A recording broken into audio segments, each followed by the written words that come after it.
ठीक से आखिरी श्वास नहीं ले पाता जब अगर उसको ये पता हो कि हमारी जो संतान है हमारी बातों को आगे नहीं बढ़ा पाएगी, मरते समय वो अतृप्त रहता है और अतृप्त ही मरता है और अतृप्त ही पैदा होता है।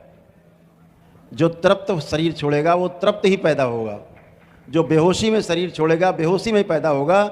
जो होश पूर्वक ध्यान से साधना से होश पूर्वक जो शरीर छोड़ेगा, शरीर छोड़ने के बाद भी जब ये हाड़ मांस का शरीर आपके पास नहीं होगा तब भी आप पूरे होश में रहेंगे और सबको देखेंगे, सबको जानेंगे और अपने कार्य कर पाएंगे, लोगों को सहयोग कर पाएंगे। यही देव धर्म है, यही देवता है, यही देव कर्म है। बेहोशी में मर गए हैं, बेहोशी में घूम रहे हैं, उन्हें पता ही नहीं वो कौन है। इन्हें भूतकाल कहा जाता है, जिसका कुछ आता पता नहीं। कहीं स्मृति चिपक गई तो लोग उसको गांव में भूत कह देते हैं। कुछ भी आए साए बोलता रहता है। और क्या है, जिसने होश पूर्वक शरीर छोड़ा है, ध्यानावस्था में शरीर को छोड़ा है, बाबा माँ के समक्ष शरीर छोड़ा है, भोलेनाथ माँ की उपस्थिति में शरीर छोड़ा है, वो पूरे होश में शरीर छोड़ेगा और होश में ही बना रहेगा, वही देवता है। तो बेहोशी में काम करने वाले दैत्य और होश पूर्वक काम करने वाले देवता। तो चाहे शरीर में कह लो और चाहे शरीर से बाहर कह लो, सूक्ष्म जगत में कहते नहीं वो आदमी देवता की तरह, बिल्कुल देवता की तरह आदमी है। कहते वो आदमी बहुत बदमाश है, बिल्कुल राक्षस है।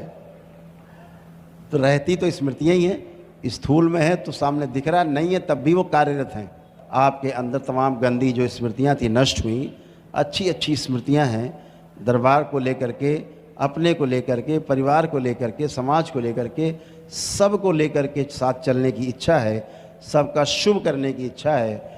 इससे बड़ा कोई काम हो नहीं सकता कि स्वयं के शुभ से लेकर के और सर्व शुभ तक आप काम कर पाएँ, सबके शुभ के लिए काम कर पाएँ।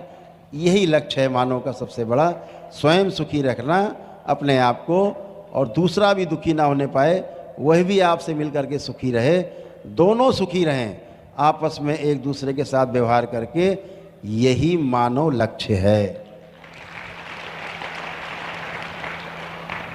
दुख जीवन में आए ही नहीं, निरंतर सुख बना रहे, यही मानव लक्ष्य है। तो मानव लक्ष्य है और जीवन का भी लक्ष्य है, दोनों अलग अलग लक्ष्य हैं। दोनों की प्राप्ति के लिए आप सभी प्रयासरत हैं। दरबार की ओर से बहुत बहुत शुभकामनाएं कि आप अपने लक्ष्य को प्राप्त हों।